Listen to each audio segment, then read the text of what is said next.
G'day folks, I was looking through a box of old junk and I found this old spark plug.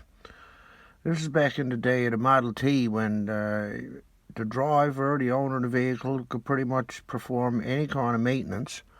And this is a spark plug from there. I just got a picture here from a website, but there's the main collar, there's a washer, the main insulator, and here we got the electrode runs down through.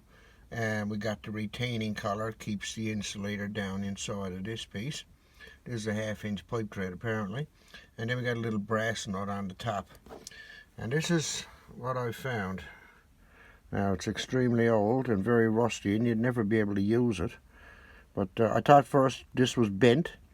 But apparently it has been bent that way. It comes from the factory that way. It didn't get bent accidentally. And you can see the insulator and the very long electrode sticks out. It's a Sterling brand name. I've never heard of that name before in spark plugs, but I guess it was a common thing back in the day of the Model T.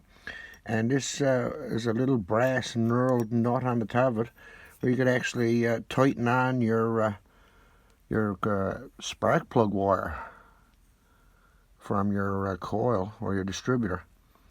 Could go right on there. I think on the Model T it came right from the coil, but in any event you could put your wire right on there and tighten it on and way to go. Now this collar right here, this is the part that if it wasn't so rusted you could remove, and then the insulator and everything would haul right out of that. It would come right up out of the sleeve, just like you see here in this picture. You know, you get your main collar and your little retaining ring and your insulator. I guess that's a compression ring is what it is. Made insulator part. And your electrode once again, and the retaining collar, and your little brass on top. So I thought it was pretty neat. I said I'd share it. Not too many of these kicking around nowadays, I guess. It's a bygone era. It's probably about 100 years old, so it's about a century ago, I guess. This is the way the spark plugs were.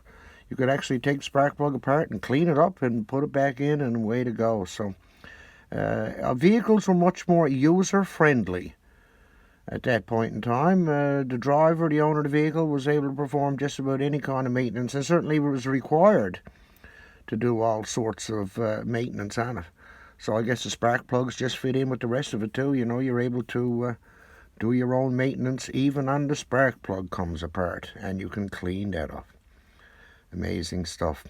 Thank you very much for watching. Bye bye.